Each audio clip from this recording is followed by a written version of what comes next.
are what they turn to in times like these. You are what gives them hope.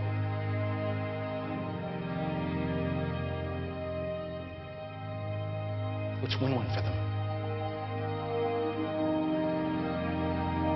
Let's win one for us. Bring it in.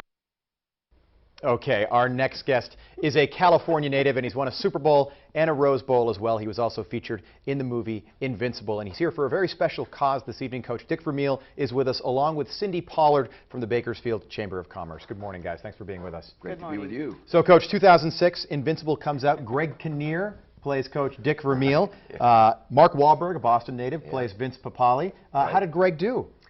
He did a good job, but my players that have seen the movie say he wasn't nearly as intense as I was and as emotional as I was at that age. Tell us about that. If it had been true, they'd have put an X rating on it, so they didn't put it that way.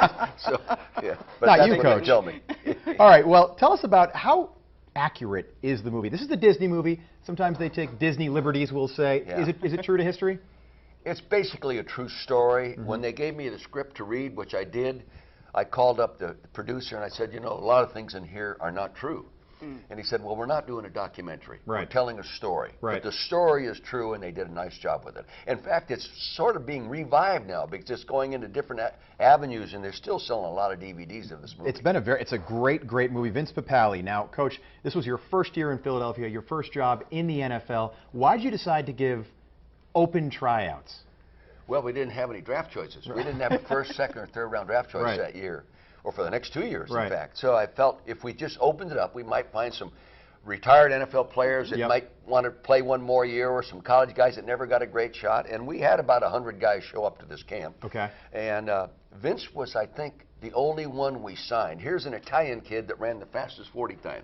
Wow. So that was a pretty good indication he's an athlete. He was quick, right? Yeah. He was quick. Now, you keep in touch. I know you're a sentimental guy. You keep in touch with a lot of your players. You've been quoted as saying you get to know the person and not just the player.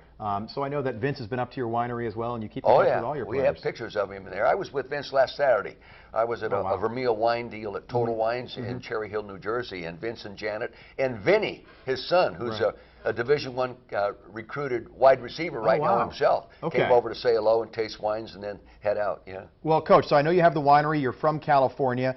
You also, I do want to ask you this. I guess I have to ask you, and then we'll get to, of course, why you're in town tonight. But you won the Super Bowl in 1999, the greatest show on turf, the St. Louis Rams, a famous season. There is the ring right there. So if you do go to the Bakersfield Racquet Club tonight, you'll be able to see this beautiful 1999 Super Bowl ring there. But then you left.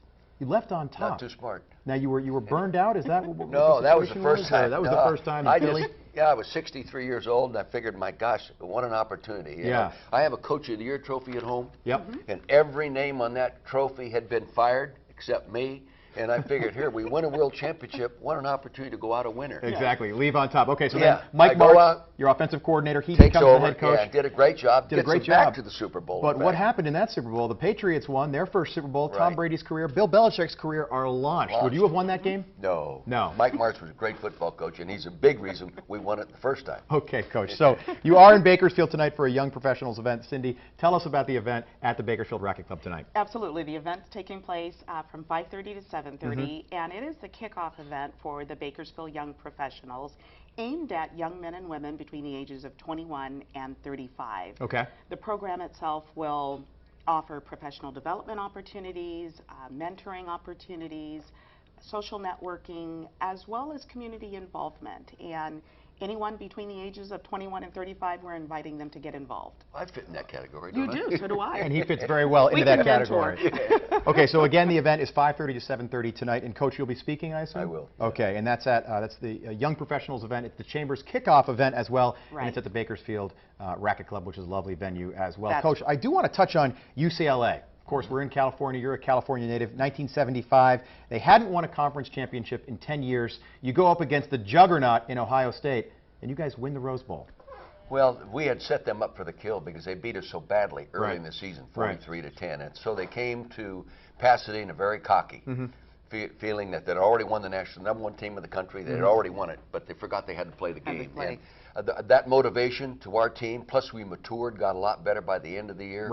We were able to beat them. We were very fortunate, but that was our day. Our best players all had their best game Yeah. on the same day. And when that happens, you're tough to beat. Everybody's clicking on all cylinders. Yeah. All right, Coach, final question for you this morning. I know that you're a sentimental guy. You're close with your players, as we've touched upon. Yeah. Who's the best player you've ever coached?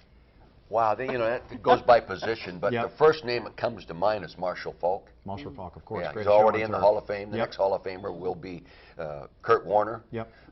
I've got one going into the Hall of Fame this year, and Claude Humphrey. Yep. From Atlanta. Then he played with us 4 years with the Eagles. But you'd have to start with Marshall Falk. Wilbert Montgomery's close. Oh, wow. You know, Kurt Warner. These guys are great players. All right, if you Coach. win a lot of football games, you had great players. And of course, Coach, you are in the California Hall of Fame as well. Thank and you, I think yeah. the NFL Hall of Fame as well someday as well.